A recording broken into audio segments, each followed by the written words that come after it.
జీవితమంత సులువు కాదని తెలుసు. కానీ నానుకున్న వాళ్ళు దూరమైతే జీవించడం చాలా కష్టమని ఇప్పుడే తెలిసింది.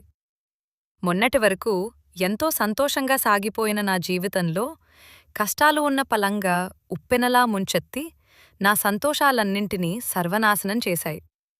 నాన్న మరణం నా జీవితాన్ని తలకిందులు చేసింది అననుకుంటూ కారు ముందు సీట్లో కూర్చుని ఆలోచిస్తున్నాడు 25 ఏళ్ల శశాంక్.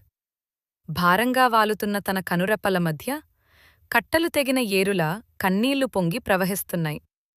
అప్పటివరకు ఏడ్చి ఏడ్చి అలసిపోయిన వాళ్ల అమ్మ గాయత్రి కారు గ్లాస్ తెరిచి ఉండటంతో ప్రకృతి నుండి వీస్తున్న చల్లగాలికి చిన్న కునుకు తీసింది.